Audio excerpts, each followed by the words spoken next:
Привет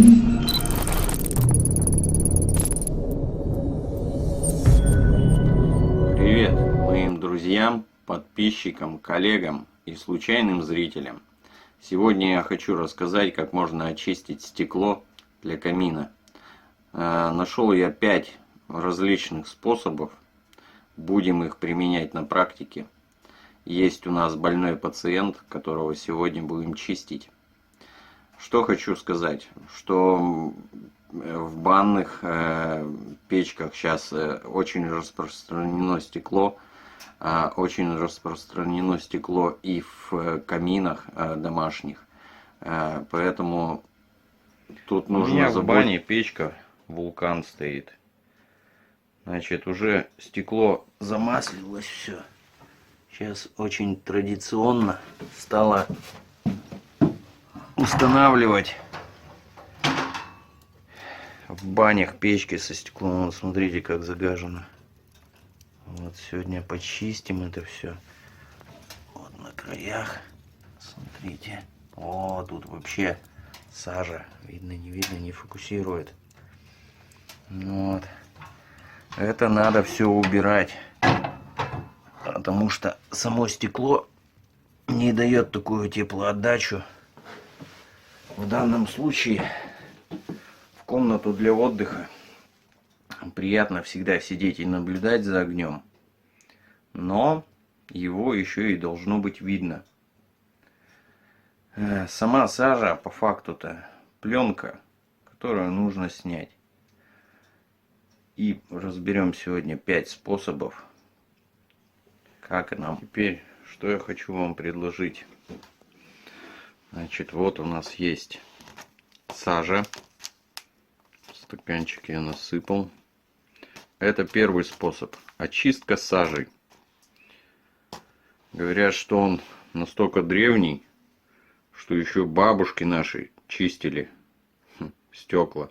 Ну, хотя я так думаю, что, наверное, скорее всего, это обман.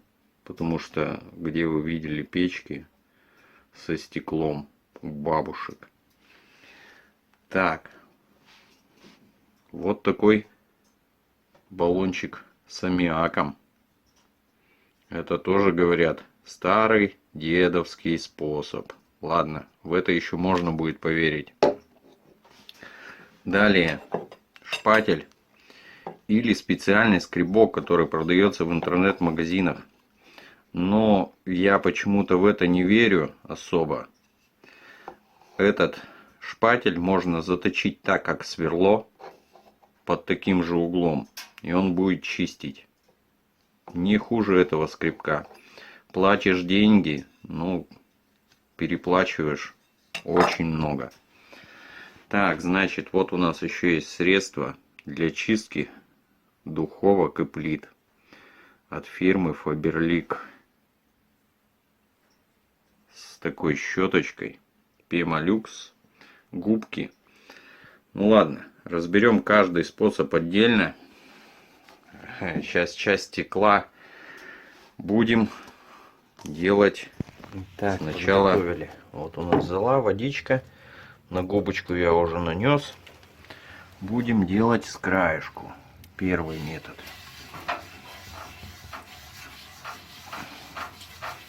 Так, смотрим. Кирпичики у нас уже появились. Да. Хорошо. Очищает. Очищает. Этот метод нам подходит. Хорошо, смотрим другой метод. Здесь стоит неимоверный аммиак.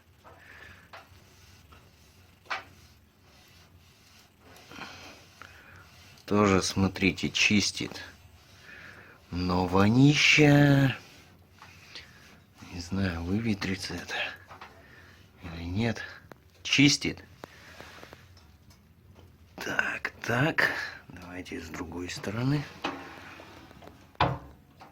Чистит и тот, и другой. Смотрим дальше. Так. Открываем. Механическая чистка. Так, как бы подержать-то.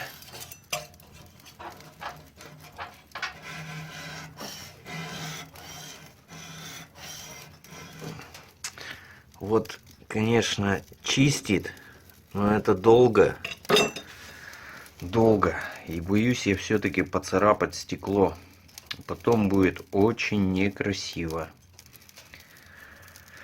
Так что данный способ, ну, я не знаю,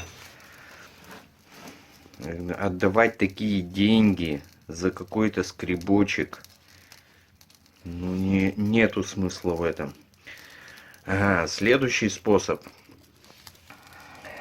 Он получается у нас на очереди, у нас химические средства. Что ты будешь фокусировать сегодня, нет? Так называемый Пемолюкс, который не советую использовать. Не советую, потому как это мелкий абразив. Вы нацарапаете стекло. Через стекло-то вы будете смотреть, плита, вы через плиту не будете смотреть, поэтому используют ее. Очень часто все хозяйки, да, хорошо оттирает, все хорошо чистит, но не стекло.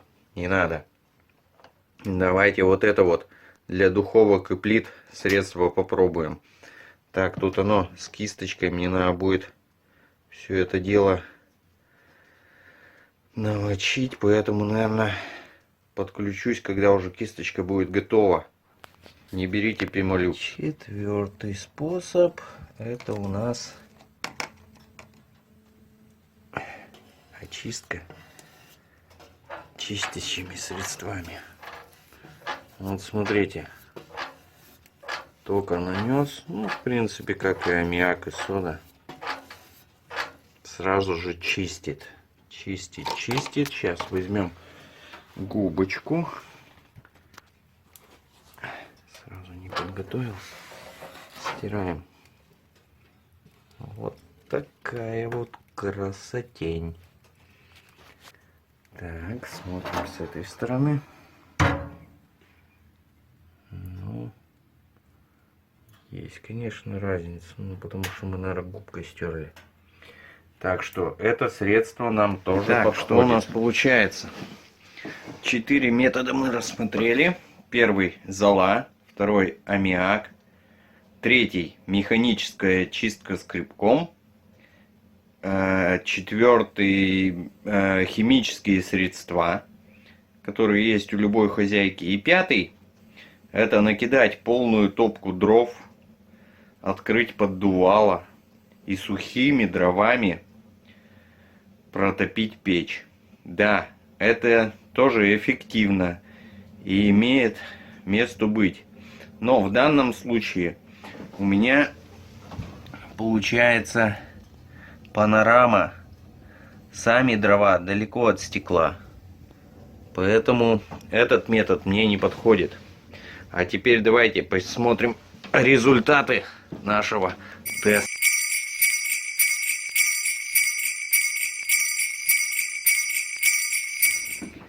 Значит, на 5-е место я поставил использование сильного пламени в топке, так как в данном случае у меня дрова слишком далеко, панорама выступает сантиметров на 30. Это мне способ не подходит.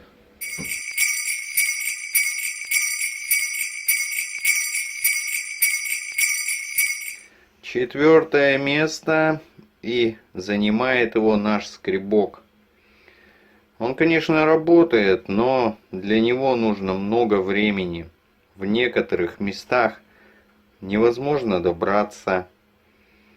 И так как сами производители говорят, что он может поцарапать, покоробить поверхность, они это заранее предупреждают, но некоторые люди все-таки их покупают. Поэтому не считаю это эффективным.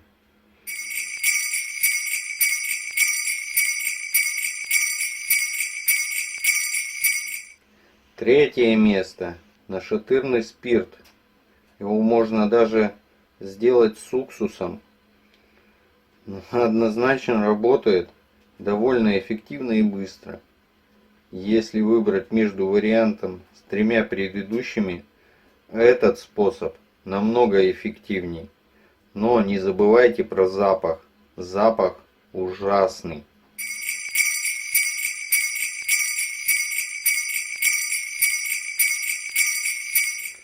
Итак, на второе место у нас выходит зола бабушки и дедушки. Скажем так, не зря пользовались ей. Чистит хорошо, требует дополнительных усилий, но в то же время она бесплатная. То, что дрова прогорели в печке, собрал, почистил, все хорошо. Но грязи от нее больше. Сажа плюс зола, все это капает. Так что смотрите сами.